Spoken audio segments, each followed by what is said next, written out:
خدمتونه په دغه خدمتونو ورله ورکړي ډېر اجرونه په دغه خدمتونو ورله ورکړي ډېر اجرونه زمونږه افتخاري کړي په مینه خدمتونه زمونږه افتخاري کړي په مینه خدمتونه.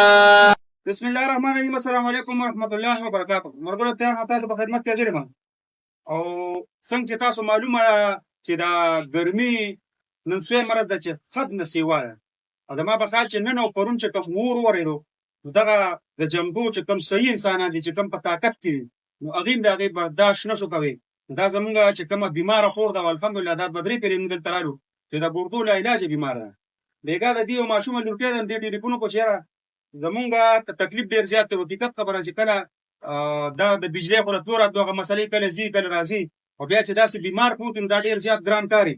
الحمدلله په هغې باندې ما یو پوسټ وچلو او زمونږ د خپل کلي یو ملګري یو 10,000 روپۍ راولېږلې. بیا داسې معمولي لږې لږې ملګرو داسې پیسې راولېږلې 200 300 500 د هغې نه علاوه زر پکې راولېږلې داسې پکې یو بل ملګري راولېږلې.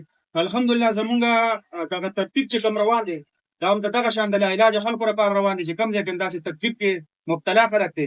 الحمدلله دې ته کار زمونږ په مونږ په ځان باندې فرض کړی دی. دغه پکې او دغه بیټري 100 بیټري او دغه غټ پکې دی الحمدلله دا د 19,500 روپو دواړه شو. دغه پیسې چې دغه ملګرو په کوم مقصد په کوم بنیاد باندې مې رالیږلې الله دې په هغه ځای کې په کار کړي چې په کوم ځای ګړف لګي. او زه بیا د هر پروګرام کې یم چې حقیقت دی چې ډېر زیات ګران کار دی چې یو سړی د خپلو بچو نه نوړی وشي زمونږ ته یې راولېږي د دې خلکو لپاره که په دې کې د تنظیم هغه مقصد دی که چا لږې رالیږلي او که چا ډېرې رالیږلي چې په اخلاص یې رالیږلي نو په دې څیزونو کې د هغې پوره پورې حصه ده.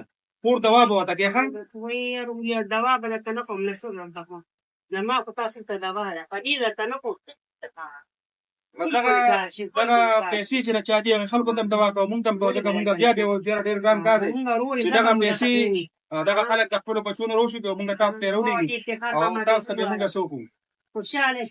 دغه انشاءالله تعالی پروګرامونه سره شیر کوي او دغه یو ځای او بېګا د دې خور دپاره مونږ پوسټ کړو دا د اورنګزېب کور والې زمونږ ملګری دی کلاس فیلو مو دی رور مو دی او دا د محمد ولي بانډه الحمدلله د دې چې کوم پکې او کومه بیټري وه هغه راورسېدو او نور به انشاءالله مزید کوشش کوو چې کم ځای کې دا ضرورتونه زمونږ د وسې انشاءالله هغه به برابروو. ډېره مهرباني ډېره شکریه.